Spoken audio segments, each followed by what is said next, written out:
Assalamualaikum warahmatullahi wabarakatuh. ஹிம்மாத்தகம மடல்போ வட்டார வாக்காள பெருமக்களுக்காக வேண்டி நான் மீண்டும் உங்களை சந்திப்பதற்கு பெரு மகிழ்ச்சி அடைகின்றேன். நான் சொல்ல வருகின்ற விடயங்களில் உள்ள உண்மைத்தன்மைகளை புரிந்து கொண்டு அவைகளை உணர்ந்து நீங்கள் முடியுமான அளவு இந்த நாட்டிலே இருக்கக்கூடிய சூழ்நிலையை உணர்ந்து நாம் வாழுகின்ற சூழலுக்கேற்ப அந்நிய நாடால் இந்த நாட்டிலே முஸ்லிம்கள் என்ற வகையில் நாம் எவ்வாறு நடந்து கொள்ள வேண்டும், எப்படி இருக்கின்றோம் என்ற ரீதியில் சிந்தித்து எமக்கு தேவையானவைகளை நாம் எங்கிருந்து பெற்றுக்கொள்ள வேண்டும் என்ற ரீதியிலும் சிந்தித்து நீங்கள் முடிவெடுக்க கடமைப்பட்டிருக்கின்றீர்கள் என்பதை முதற்கண் கூறிக்கொள்ள விரும்புகின்றேன். மக்களே, உங்களுக்கு தெரியும், கிட்டத்தட்ட 1948களின் பின்பு இந்த 2022 வரையிலுமான எமது இலங்கையின் அந்த பயணத்தை எடுத்து பார்த்தால் கிட்டத்தட்ட 1955, 60 ஜப்பான் நாட்டுக்கு அடுத்தது எங்களுடைய பொருளாதாரம் இருந்தது. அவ்வளவு மிகவும் ஒரு ஆரோக்கியமான பொருளாதாரம். அதன் பிறகு எமது நாட்டிலே அரசியல்வாதிகள் செய்து தவறினால் அவர்கள் கடைபிடித்த பொருளாதார முறை சரியில்லை என்பதினாலும், அதே நேரத்திலே அரச சொத்துக்களை தமது சொத்துக்களாக பயன்படுத்தி நாட்டை சூறையாடியதன் காரணத்தினாலும் நாடு வீழ்ச்சி அடைந்து இப்பொழுது ஒரு நல்ல நிலைக்கு வந்து கொண்டிருக்கிறது. 1948 இலங்கைக்கு சுதந்திரம் கிடைக்க பெற்றாலும் கூட எம்மை போன்ற சிறிய ஊர்களில் வாழ்கின்ற மக்கள் இன்னும் ஒரு அடிமைத்தனத்தில் வாழ்வது போல்தான் வாழ்ந்து கொண்டிருக்கிறார்கள். நாம் படித்து பட்டம் பெற்றிருக்கின்றோம். அறிவாளிகள், எம்எல்ஏ, டாக்டர்கள், PhD முடித்தவர்கள், மாஸ்டர்ஸ் முடித்தவர்கள், பேச்சுலர்ஸ் முடித்தவர்கள் எத்தனை பேர் இருந்தாலும் இன்னமும் நாங்கள் இந்த அரசியல் என்று வரும்போது மட்டும் கையை கட்டி ஆமாசாமி போன்ற கூட்டமாக தான் இருந்து கொண்டிருக்கிறோம். எமக்கு சுயமாக சிந்திக்க சிலர் இடம் கொடுப்பதில்லை. அரசியல் என்று வரும்போது அவர்களின் கைக்கூலிகளாக எம்மை பயன்படுத்த இன்னும் எத்தனைத்துக் கொண்டிருக்கின்றார்கள். இந்த நாட்டிலே ஒரு போராட்டம் வெடித்து அதன் மூலம் இந்த தெற்காசியாவிலே முதல் இது போன்று ஒரு ஆட்சி மாற்றம் ஏற்பட்டு ஒரு நல்ல ஆட்சி வந்து, திருடாத ஆட்சி வந்து அவர்கள் விழுந்திருக்கின்ற, அதாவது IMF-இன் உதவி இல்லாமல் தொடர முடியாத இந்த நிலையில் இன்னும் நாங்கள் சரியான ஒரு பொருளாதாரத்தை பெறவில்லை. நாங்கள் இப்ப போய்கொண்டிருக்கிறதும் IMF நாளைக்கு எங்களுக்கு உதவ முடியாது என்று சொன்னால் எங்களோட நாடு இன்னும் விழுந்தாச்சு. அப்படி ஒரு நிலையில வைத்துக் கொண்டிருக்கும் போது நாங்கள் நாட்டு பிரஜைகள் என்ற வகையில் எமது கடமை என்ன? நாங்கள் இலங்கையர்கள், இலங்கை நாட்டை சேர்ந்தவர்கள். எங்களுடைய கடமை என்ன என்பதை உணரவில்லையா? சிங்கள பௌத்த மக்கள், சிங்கள கிறிஸ்துவ மக்கள், யாழ்ப்பாணத்திலே வாழ்கின்ற யுத்தம் மூலம் பிரச்சனை ஏற்பட்டு வாழ்கின்ற மக்கள் கூட உணர்ந்து விட்டார்கள். இன்று அவர்கள் கூட இந்த அரசாங்கம் நல்ல அரசாங்கம் என்று டயஸ்போராவின் பேச்சை கேட்காமல் சுயமாக சிந்திக்க முடிவெடுத்து விட்டார்கள். அவர்கள் கூட இன்று இந்த நடப்பு அரசாங்கத்துடன் இருந்து கொண்டு இவர்களுக்கு உதவுவதற்கும் இவர்களுக்கு தமது ஆதரவை வழங்க முன்வந்திருக்கின்றார்கள். அப்படியெல்லாம் இருக்கும்போது இந்த சபர்கம மாகாணத்திலே, இந்த கேகாலை டிஸ்ட்ரிக்டிலே, மாவனல்லை பிரதேச சபையில் இந்த அதுவும் ஹிம்மாத்தகமையில குறிப்பாக நாங்க எப்படி வாழ்ந்து கொண்டிருக்கிறோம் நல்லா யோசிச்சு பாருங்க. நான் இது பிள்ளையா சொல்ல வரல. எமது ஹிம்மாத்தகமை எப்பொழுதுமே ஓரம் காட்டப்பட்டு வருகின்றது. உங்களுக்கு தெரியும், மங்கள அருணாயக்க சைட், அதே நேரத்தில் கம்பளை பெய்து பார்த்தாலும் எங்களோட ஹிம்மாத்தக மன்றம் வந்து எப்பொழுதுமே ஒரு பின்தங்கியதாகவும் ஒரு சில அரசியல்வாதிகளின் பிடியில் இருக்கின்றது. அவர்கள் இன்னும் இதை கண்ட்ரோல் பண்ணி ஆட்சி பண்ண ட்ரை பண்ற இன்னும் அப்படி ஒரு நிலைதான் இருந்து கொண்டிருக்கு. அப்ப மக்கள் இது உணரும்.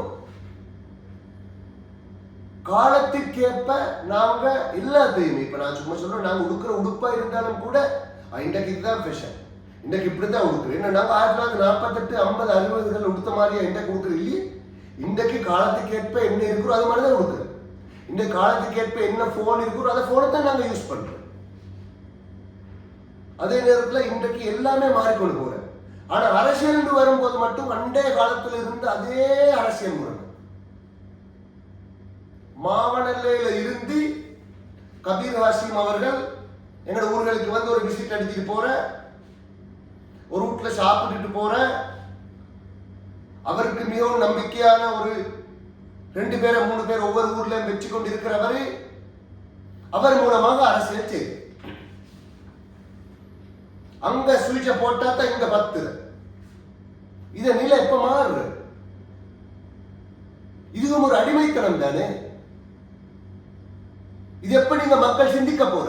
எப்ப இந்த அடிமைத்தனத்தை விடுபட போற? இதை சொன்னான்னு சொன்னா இதை நான் சொல்ல வந்தேன்னு சொல்லி எனக்கு இல்லாத கொள்ளாதேன்னு சொல்லி இதை பேச வரவன வந்து அவனை மானவங்கப்படுத்தி அது மாதிரி அரசியல் செய்ய, இனவாத அரசியல் செய்யற, துவேஷம் பேசி அரசியல் செய்யற இந்த அரசாங்கம் வந்து முஸ்லிம்களுக்கு விரோதம் என்று காட்ட ட்ரை பண்ற. ஏண்டா இப்ப உங்களுக்கு தெரியும் இந்த கட்சிகள் இந்த வங்கள இந்த முடிஞ்சுதான் இந்த கட்சிகளோட எல்லாமே முடிஞ்சு இப்ப வேற ஒன்றும் இல்லை. இப்ப மக்களாட்சி வந்திருக்கு. இதை பொறுக்க முடியாம, இந்த மக்களாட்சியை பொறுக்க முடியாம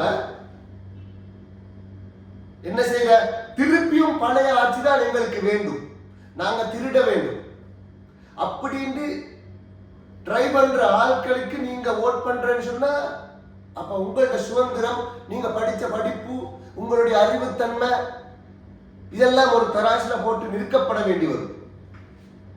மக்களை யோசிச்சுக்கணும்,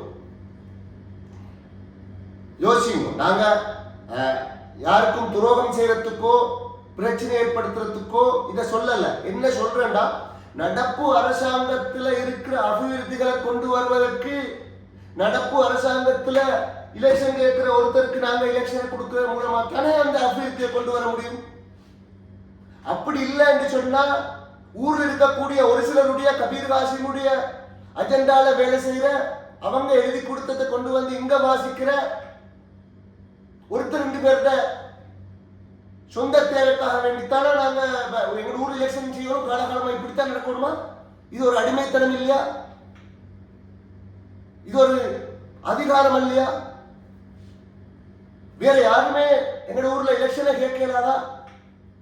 எங்க ஊர்ல எப்பொழுதும் யூஎம்பி கட்சி தான் எலெக்ஷன் கேட்கணுமா? வேற கட்சிகள் எங்களுக்கு கேட்கவே இல்லாதா? இது என்ன நியாயமே? யார் எழுதி வச்சது? எந்த சட்டத்தில் இருக்கிற? முடியாத கட்டத்துல தான் நான் இதை பேசுறேன். என்னண்டா, இந்த ஆளும் கட்சியில இருக்கிற ஒரு சகோதரருக்கு இடம் விட்டுட்டு கொஞ்சம் அபிவிருத்தி வாரத்துக்கு இடம் கொடுத்திருந்தேன்னு சொன்னா உங்களுக்கான மதிப்பு மரியாதையும் இருந்திருக்கும். அப்ப நீங்க இன்னமும் இல்ல பச்சை, நாங்க பச்சை முடிஞ்சு இப்ப அந்த கட்சியில வேலை இல்லை. 158 பெரும்பான்மை பெற்று பாராளுமன்றத்துல கேள்வியை கேட்க முடியாம எதிர்கட்சியை இல்லாம இன்னும் 5 வருஷத்துக்கு என்பிபி அரசாங்கம் ஆட்சி செய்ய போகுது. அப்ப நீங்க உங்களுடைய சொந்த தேவைக்கு, உங்களுடைய கட்சியின் மானத்தை காப்பாற்றிக் கொள்ள வேண்டும் என்றதுக்காக வேண்டித்தான் எங்களுடைய மருத்துவ வட்டத்தில் நீங்க அரசியலை பயன்படுத்த ட்ரை பண்றா. என்ன நியாயம் இது? மக்களை சிந்தித்து முடிவிடும். ஒவ்வொருத்தருடைய அரசியல் அஜெண்டாவுக்கு எங்களுக்கு பணி போகிறார். எங்கட ஊருக்கு டெவலப் பண்ணணும். எங்கட ஸ்கூலுக்கு நாங்க எங்கட சல்லியை போட்டு கிட்டத்தட்ட 65 மில்லியனுக்கு நாங்க வேலை செஞ்சுக்கிறோம். நாங்க சல்லி போட்டு எங்கட பொருளாதாரம் அநியாயம்.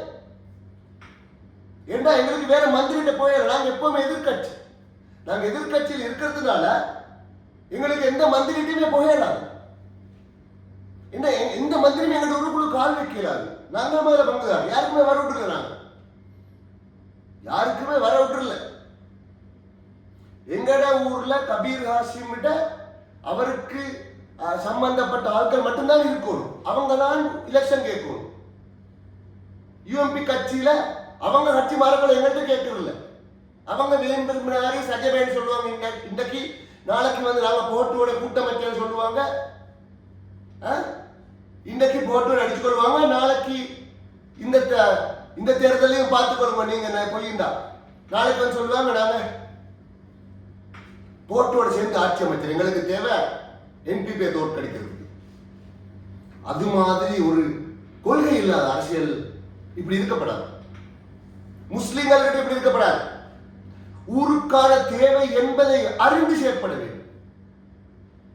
எனவே இந்த அஜெண்டா விட்டுட்டு மக்களே நல்லா யோசிக்கும். இன்னும் 5 வருஷத்துக்கு இருக்க போகின்ற என்பிபி ஆட்சி சகோதரர் ருஷ்டி தாகிர் அவர்களை ஆதரித்து அவர்களுக்கு வாக்களிப்பதன் மூலம் அவருக்கும் ஒரு சான்ஸ் கொடுத்து பார்ப்போம். அவரும் உருப்படியா தானேப்பா? ஏன்னா அவர் வானத்திலிருந்து விழுந்தாளா இல்லையே. அவரும் எங்கட ஊர்ல எங்கட பள்ளி நிர்வாகத்தின் கீழ் வசிக்கக்கூடியவர் தானே. அவருக்கு ஒரு சான்ஸை கொடுத்து பாருங்க. அஸ்ஸலாமு அலைக்கும் வரஹ்மத்துல்லாஹி வபரகாத்துஹு. மிகவும் ஆசாரமாக இருந்தாலும் செய்ய வழி இல்லைண்டா உண்மையை உறக்க சொன்னாதான் உரைக்கு. அஸ்ஸலாமு அலைக்கும்.